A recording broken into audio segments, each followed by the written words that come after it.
बच्चों, पिछले वीडियो में हमने दर्पण से संबंधित कुछ परिभाषाओं को बताया था आपसे, और इस बिंदु पर आपको हमने पूरी कोशिश किया था समझाने की।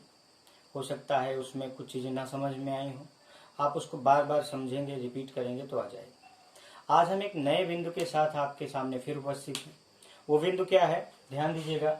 गोलीय दर्पणों से प्रतिबिंब बनाने के नियम हैं। तो ये 3 नियम बच्चों बहुत ही महत्वपूर्ण है। आपकी और अपनी सुविधा के लिए हमने चित्र को पहले बना दिया है ताकि आपको समझाने में मुझे आसानी लगे। हम सबसे पहले नियम की चर्चा करेंगे, लेकिन ध्यान रहे ये तीनों नियम आगे भी बहुत अहम है, इसलिए इन पर विशेष ध्यान दीजिएगा। पहला नियम ध्यान से देखिएगा। गोलीय दर्पण की मुख्य अक्ष से चलने वाली प्रकाश की किरणें, यहाँ हमने उत्तल और उत्तल दोनों दर्पणों में आपको हमने बताने का प्रयास किया है। फिर से ध्यान दीजिएगा। मुख्य दर्पण की मुख्य अक्ष के समांतर चलने वाली प्रकाश की किरणें परावर्तन के पश्चात मुख्य फोकस से होकर जाती हैं या मुख्य फोकस से आती हुई प्रतीत होती हैं। यह आपका पहला नियम हो गया।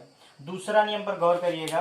दूसरा नियम हमने यहाँ बनाया है। एक दर्पण है अवतल, एक दर्पण है उत्तल। कैसे क्या है, ध्यान दीजिएगा।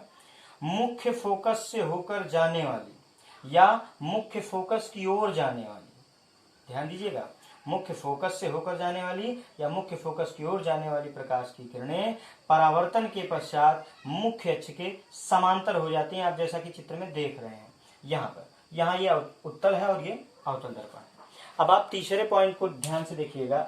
आप देखिएगा गौर से। तीसरा नियम क्या है, वक्रता, दर्पण की वक्रता केंद्र से होकर जाने वाली या वक्रता केंद्र की ओर जाने वाली प्रकाश की किरणें परावर्तन के पश्चात अपने ही मार्ग से वापस लौट आते हैं। बच्चों, ये 3 बहुत ही महत्वपूर्ण नियम हैं। इनको खूब गौर से पढ़िएगा। हम अगले वीडियो में आपको कहाँ पर वस्तु रखनी है, कहाँ पर प्रतिबिंब बनना है, उसका पहले एक शॉर्ट फॉर्म बताएंगे, फिर आपको सचित्र वर्णन बताएंगे।